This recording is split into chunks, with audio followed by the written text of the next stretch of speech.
Imagine you own everything you have ever needed, and it all fits onto a sled. Your bed, your kitchen, your walls, your roof, the place where your children were born. All of it rolled up, tied down, and pulled across a frozen plain by a team of reindeer, while the temperature outside sits at 40 degrees below zero. You do not have an address. You have never had one. And the idea of living your entire life inside a single unmovable box, in one fixed spot, until the day you die, would strike you as one of the strangest things a human being could possibly choose to do. Primitive. That's the word that comes to mind. A hard life, a poor life. People who never figured out how to build something permanent. People left behind by the modern world, clinging to tents because they don't know any better. That's the story. Here's what's actually true. The people who live without houses are not failures of civilization. They are, in many cases, its quiet critics. Right now, in the 21st century, somewhere between 30 and 40 million people on this planet live with no permanent home at all. Not because they can't afford one, because a permanent home would kill the very thing that keeps them alive. On the Yamal Peninsula in Arctic Siberia, more than 6,000 nomadic herders move their entire world up to 1,000 kilometers north every single year, dragging their homes behind them across the tundra. In Mongolia, roughly 1 in 3 people still live in a tent that can be taken apart in under an hour. These are not relics. Many of them have satellite phones. Some have solar panels bolted to their sleds. They have looked at the house, the mortgage, the fixed address, the whole architecture of the settled life, and they have said, quietly and for thousands of years, no thank you. So the real question isn't how do these people survive without houses? It's the one nobody in a settled society wants to ask out loud. What if the house, the thing we spend our entire lives working to buy, is the strangest choice of all? Let's back up, because to understand why anyone would live without walls, you first have to understand what a house actually is. Not what it feels like, what it is. A house is a bet. It is a decision to stake your survival on one specific piece of ground, staying good forever. Good soil, good water, good weather, good safety. Right here, for the rest of your life and your children's lives. For a farmer, that bet often pays off. You plant, you wait, you harvest, you stay. The whole logic of a house is built on top of the whole logic of agriculture. Stay in one place, work the land, store the surplus, defend the walls. But here's what most people never stop to consider. That bet only works in certain places. Across enormous stretches of the earth, the grassland steppes of Central Asia, the frozen tundra of the Arctic, the deserts of Arabia and North Africa, the land will not let you stay. Stay too long and you destroy the very thing keeping you alive. The grass gets eaten down to the dirt. The animals starve. The water runs dry. In these places, staying still is not safety. Staying still is death by slow motion. And you have to understand just how thin the good ground really is. We grow up picturing the whole world as farmable, as land that just wants a house and a fence and a field. It isn't. Something like 2/3 of the planet's land surface is too dry, too cold, too steep, or too poor to reliably grow crops on year after year. The green, settled, house-friendly world that feels so normal to us is actually a minority of the Earth. It's the exception. And for all the vast rest of it, the deserts and the steppes and the frozen north, the settled way of life was never on the table. Not because the people there were less clever, because the land itself had already decided. So the people who lived there made a different bet entirely.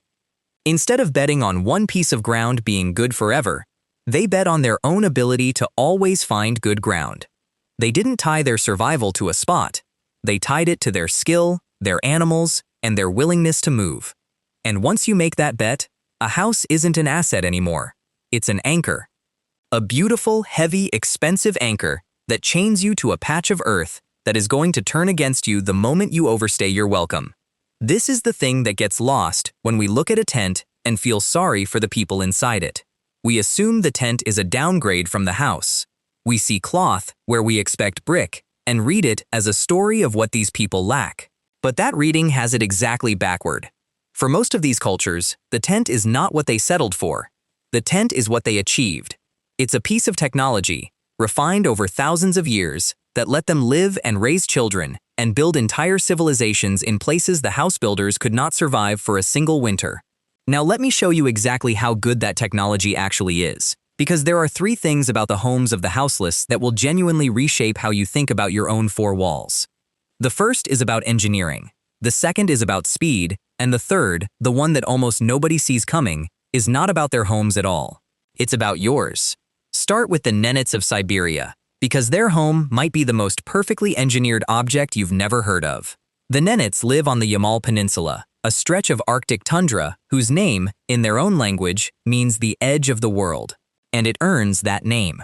Winter temperatures out on the open tundra average around -25 to -30 degrees Celsius and can plunge below -60. This is a place so hostile that Stalin chose it as a location for prison camps. And the Nenets don't just survive there. They have thrived there for roughly 2,000 years, herding enormous flocks of reindeer, some families driving herds 10,000 animals strong. Their home is called a chum. It's a cone of long wooden poles, wrapped in layers of reindeer hide in the winter and felt in the warmer months. It looks, to a modern eye, like something out of the deep past, and that impression could not be more wrong.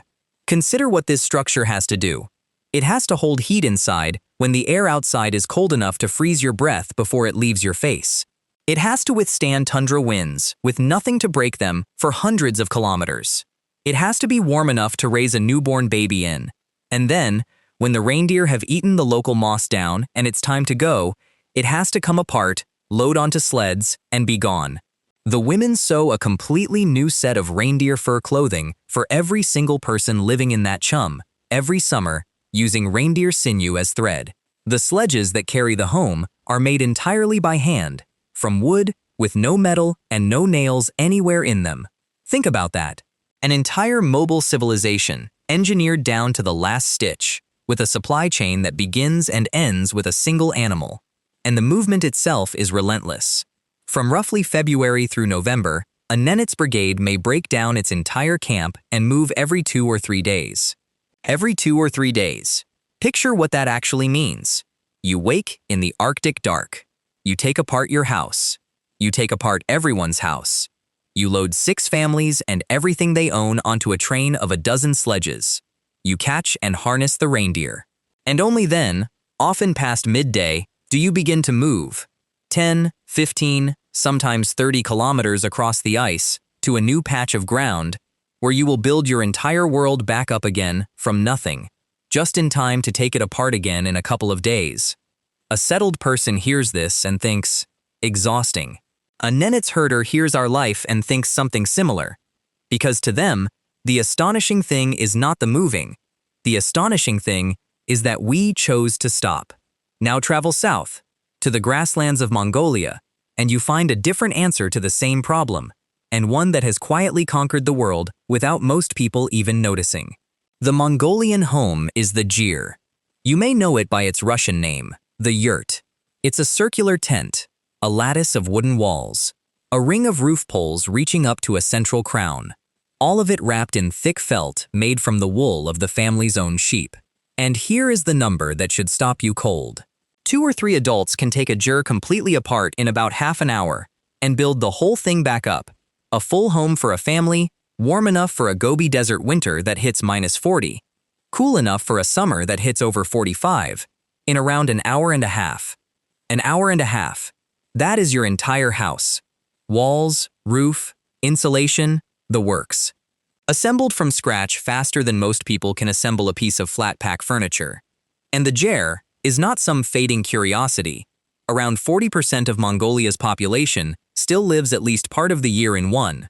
Roughly 1 in 3 Mongolians live in a gyr even now, even as the country builds cities and skyscrapers. The design is so good, so refined by thousands of years of trial and error, that it has barely needed to change. The Greek historian Herodotus described the felt tents of the steppe nomads around 2,500 years ago, and you would still recognize the thing he was describing today. Here's the detail that reveals the whole philosophy.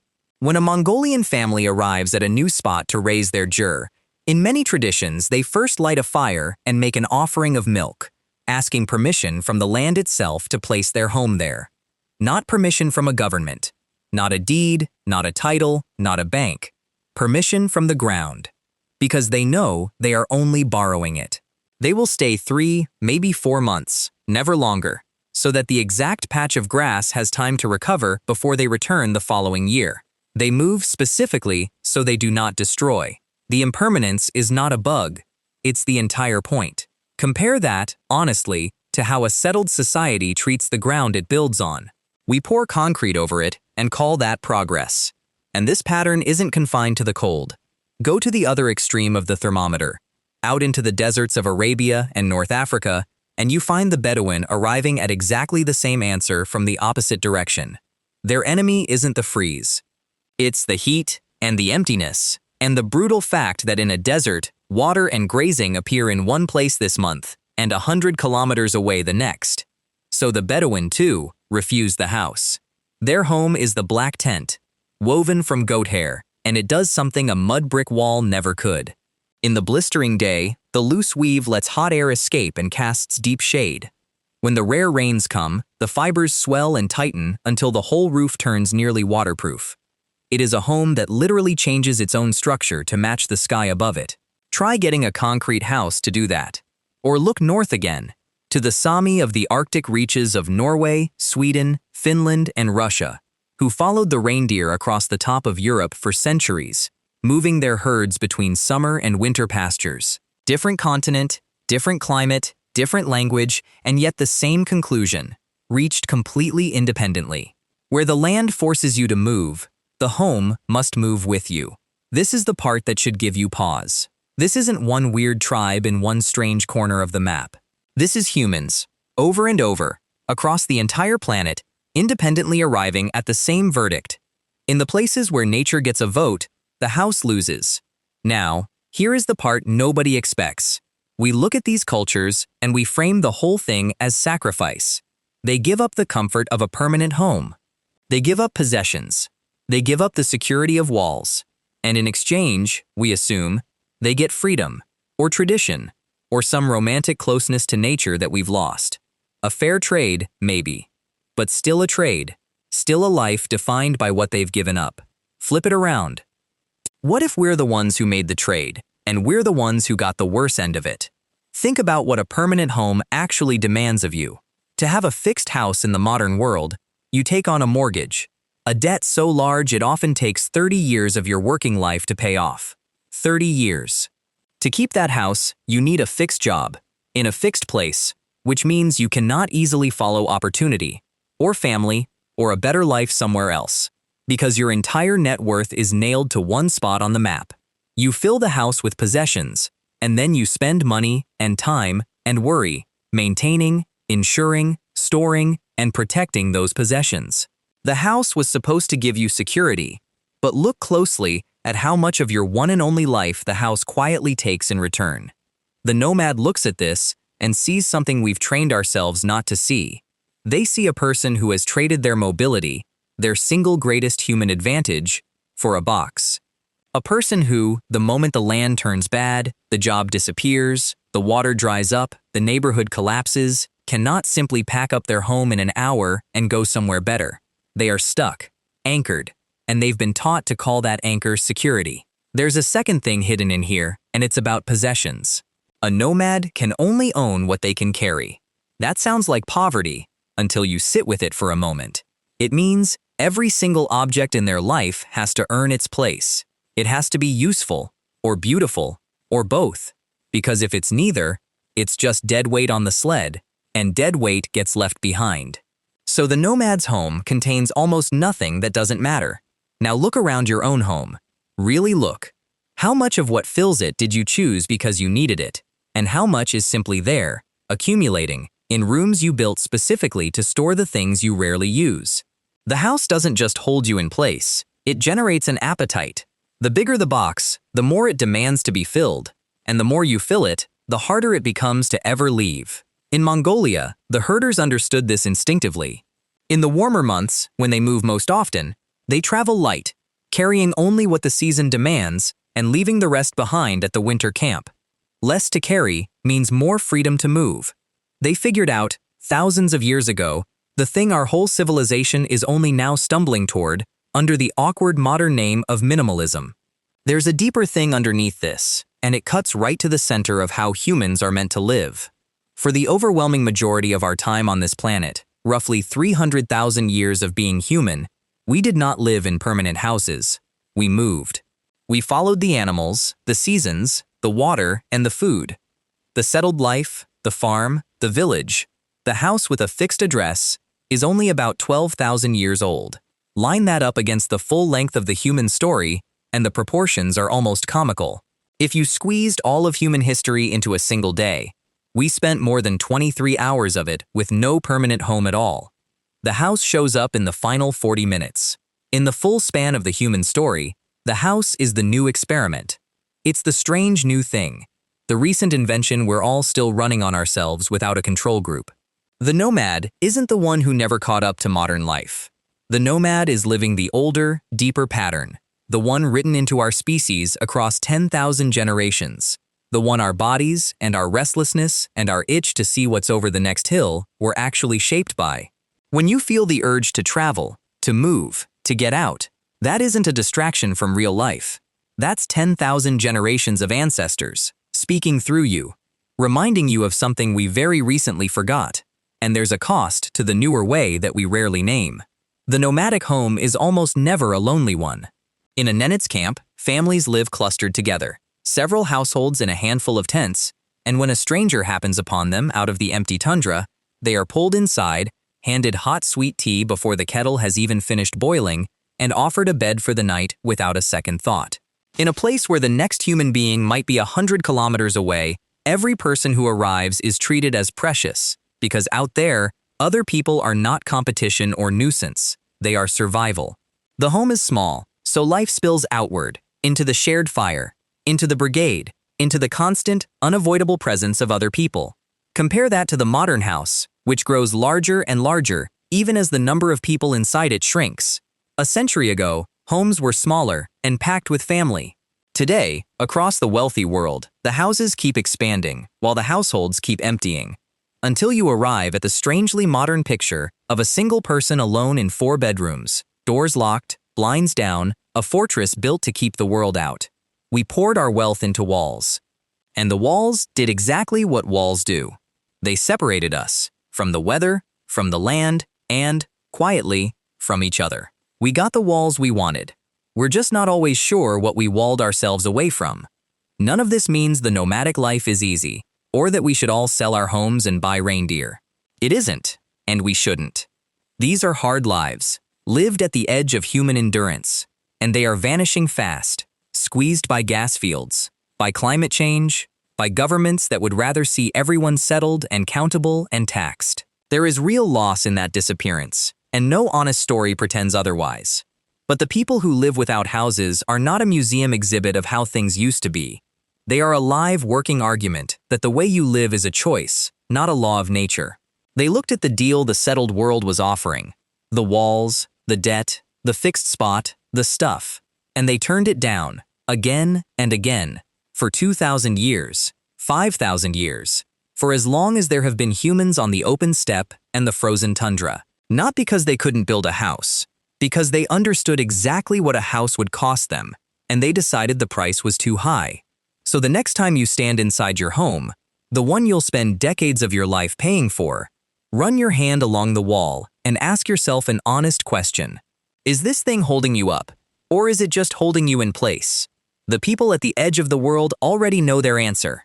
They fold their entire home onto a sled, they turn their faces into the Arctic wind, and they go. And maybe the strangest thing of all is not that they live without houses. Maybe the strangest thing is that they look back at all of us, locked inside our beautiful, permanent, immovable boxes, and feel just a little bit sorry for us too.